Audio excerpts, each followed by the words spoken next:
सद्गुरुदेवाय नमः। श्री गणेश जी महाराज की जय हो, भोलेनाथ की जय हो।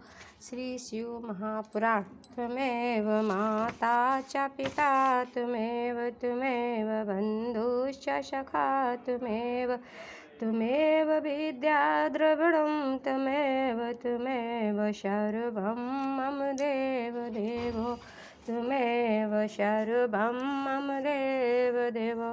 पहला अध्याय। शिव पुराण के श्रवण से देवराज को त्रिशिवलोक की प्राप्ति तथा चंचला का पाप से भय एवं संसार से वैराग्य। श्री शौनक जी ने कहा, महाशिव जी, आप धन्य हैं, परमात्म तत्व के ज्ञाता हैं। आपने कृपा करके हम लोगों को यह बड़ी अद्भुत एवं दिव्य कथा सुनाई है।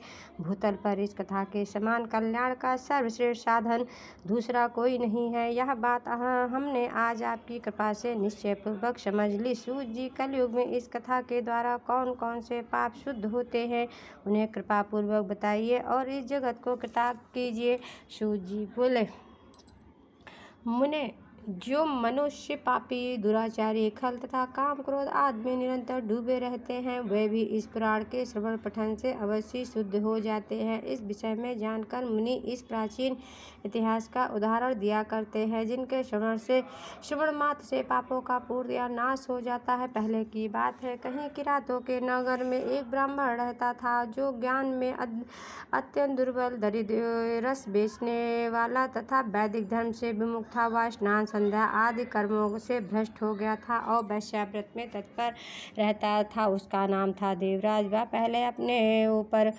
विश्वास करने वाले लोगों को ठगा करता था। उसने ब्राह्मणों, क्षत्रियों, वैश्यों, शूद्रों तथा दूसरों को भी अनेक बहानों से मारकर उनका धन हड़प लिया, परंतु उस पापी का थोड़ा सा भी धन कभी धर्म के काम में नहीं लगा था। वह वेश्यागामी था तथा सब प्रकार से आचार भ्रष्ट था। एक दिन घूमता घामता वह दैवयोग से प्रतिष्ठानपुर में जा पहुंचा। वहां उसने एक शिवालय देखा, जहां बहुत से साधु महात्मा एकत्र हुए थे।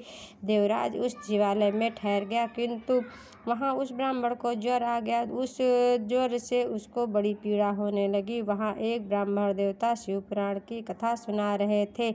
ज्वर में पड़ा हुआ देवराज ब्राह्मण ने मुखारबिंद से निकली हुई उस शिव कथा को निरंतर सुनता रहा। 1 मास के बाद वह ज्वर से अत्यंत पीड़ित होकर चल बसा। यमराज के दूत आए और उसे पाशों से बांधकर बलपूर्वक यमपुरी ले गए। इतने में ही शिवलोक से भगवान शिव के पार्षद गण आ गए। उनके गौर अंग कपूर के समान उज्ज्वल थे, हाथ में त्रिशूल से सुशोभित हो रहे थे। उनके संपूर्ण अंग भस्म से उद्भासित थे और रुद्राक्ष की मालाएं उनके शरीर की शोभा बढ़ा रही थी। वे सब के सब क्रोधपूर्वक यमपुरी में गए और यमराज